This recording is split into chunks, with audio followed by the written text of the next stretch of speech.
Aérobuzz présente Poétique du ciel, une collection de podcasts proposée par Gérard Maui.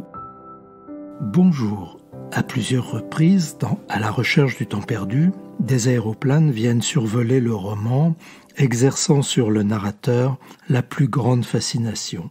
Comme dans cet extrait de La prisonnière, le tome 5 de La recherche, qui a été publié chez Gallimard en 1923. J'étais maintenant libre de faire, aussi souvent que je voulais, des promenades avec Albertine.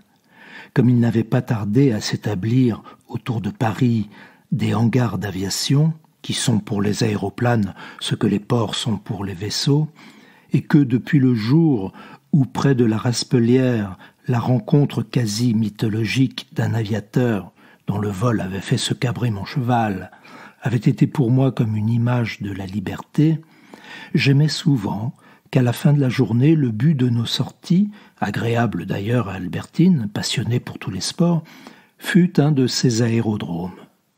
Nous nous y rendions, elle et moi, attirés par cette vie incessante des départs et des arrivées qui donne tant de charme aux promenades sur les jetées, ou seulement sur la grève pour ceux qui aiment la mer, et aux flâneries autour d'un centre d'aviation pour ceux qui aiment le ciel. À tout moment, parmi le repos des appareils inertes et comme à l'ancre, nous en voyions un péniblement tiré par plusieurs mécaniciens, comme est traînée sur le sable une barque demandée par un touriste qui veut aller faire une randonnée en mer. Puis le moteur était mis en marche, l'appareil courait, prenait son élan.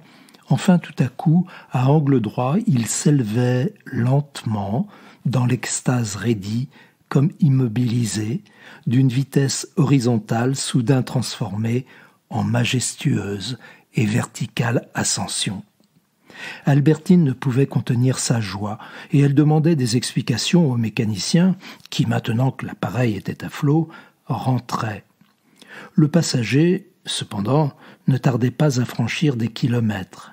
Le grand esquif sur lequel nous ne cessions pas de fixer les yeux n'était plus dans l'azur qu'un point presque indistinct, lequel d'ailleurs reprendrait peu à peu sa matérialité, sa grandeur, son volume, quand la durée de la promenade approchant de sa fin, le moment serait venu de rentrer au port. Et nous regardions, avec envie, Albertine et moi, au moment où il sautait à terre, le promeneur, qui était allé ainsi goûter au large, dans ces horizons solitaires, le calme et la limpidité du soir.